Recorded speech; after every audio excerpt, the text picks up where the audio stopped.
Kita itu di negeri Indonesia teman-teman ya, bukan di negeri luar. Jadi kita harus uh,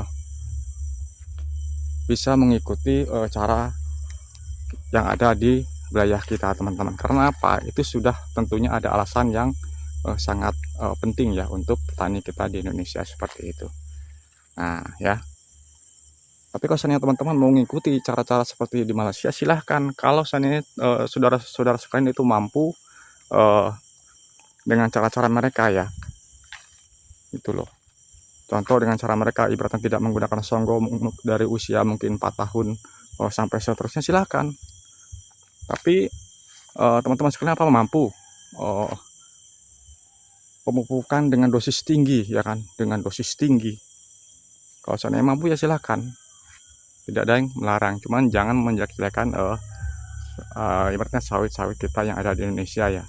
Jadi kita harus saling mendukung ya, cara kita seperti apa, dan kita juga menghargai cara mereka seperti apa. Jadi kalau seandainya teman-teman mau mengikuti ya silahkan, tapi jangan menjelek-jelekan sawit yang ada di Indonesia teman-teman ya, seperti itu ya. Apakah songgo penting? Jawabannya itu sangat penting teman-teman ya. Itu sangat penting ya. Karena apa teman-teman? Sangat penting ya untuk di wilayah kita Indonesia teman-teman. Jadi jangan kita bahas dengan negara-negara lain teman-teman ya. Banyak teman-teman saling ibaratnya membedakan ya antara Indonesia dan Malaysia teman-teman ya. Itu sangat berbeda teman-teman ya. Jadi kita jangan membedakan antara sawit Indonesia dan sawit Malaysia teman-teman ya. Yuk kita bahas teman-teman, kenapa songgo itu sangat penting.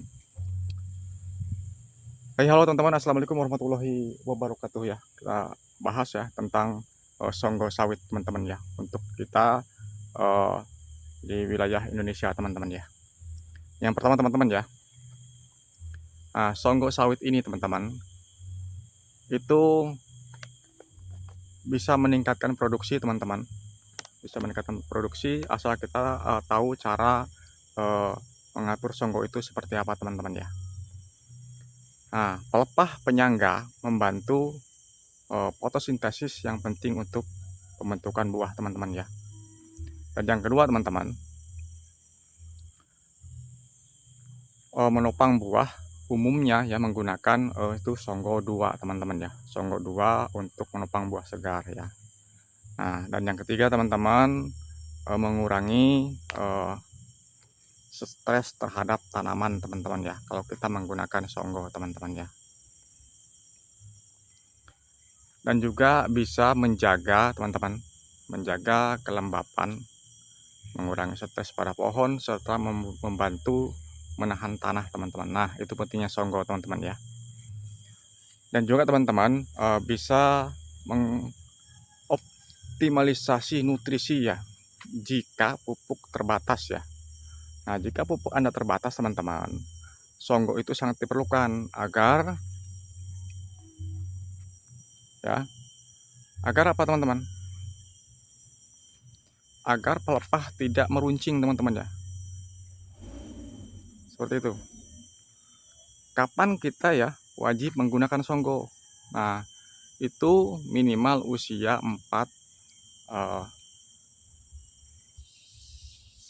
ya sampai seterusnya kita wajib menggunakan songgo teman-teman ya. Beda dengan nanti di usia sudah mungkin sudah menggunakan egrek teman-teman, itu silahkan menggunakan songgo 1 teman-teman ya.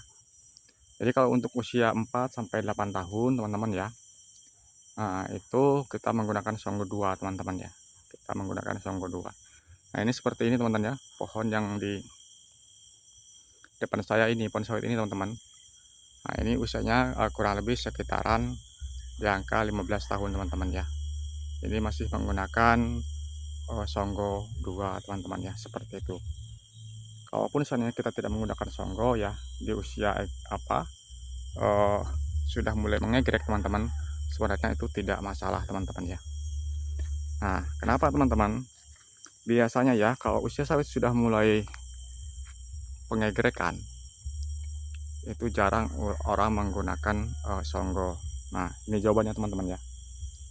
Yang pertama teman-teman, usia sawit itu sudah lanjut teman-teman, jadi jarang orang menggunakan songgo. Dan biasanya sawit yang sudah usianya sudah lanjut, pohonnya sudah tinggi, biasanya harus kuat mengalokasikan pupuknya teman-teman ya. Minimal satu pohon itu di angka 3 sampai 4 kilo teman-teman ya, seperti itu. Jadi banyak orang mengatakan ya, atau seandainya berpihak kepada wilayah lain, contoh ibaratnya Malaysia ya, ketimbang Indonesia, itu sangat berbeda teman-teman ya. Jadi jangan sampai kita itu membedakan atau mendukung malahan sawit mereka teman-teman. Kita ini di Indonesia teman-teman ya, kita di Indonesia itu sangat berbeda teman-teman. Mungkin saja teman-teman ya, yang petani di Malaysia itu kenapa dia tidak menggunakan songgo? Yang pertama, secara rotasi pasti berbeda teman-teman ya, secara rotasi panen itu berbeda.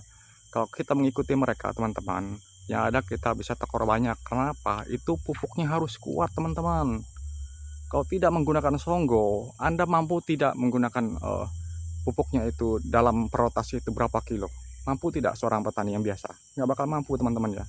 Jadi kita itu kenapa bertahan pakai songgo, ya kan? Karena kita itu mencegah pengeluaran dana yang berlebihan teman-teman. Karena kita ini rata-rata nggak mampu, ya kan? Di Malaysia itu teman-teman tidak menggunakan songgo, rotasinya pun bisa di angka 20 hari lebih, bahkan ada yang 25 hari, ya kan? Bahkan lagi nanti setelah nanti dia melakukan pemupukan itu dosisnya tinggi teman-teman, dosisnya tinggi. Kalau tidak tinggi teman-teman, tidak bakal terjadi buah yang maksimal teman-teman. Karena apa? Karena tidak bisa menahan buah itu sendiri ya dari fotosintesis teman-teman. Karena apa?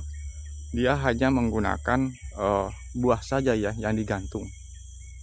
Jadi kalau pupuknya tidak kuat teman-teman, yang ada pohonnya itu bakal meruncing teman-teman, seperti itu ya. Jadi kita maksimalkan ya sawit kita di Indonesia ini menggunakan songgo 1 atau 2 teman-teman ya, tergantung usianya.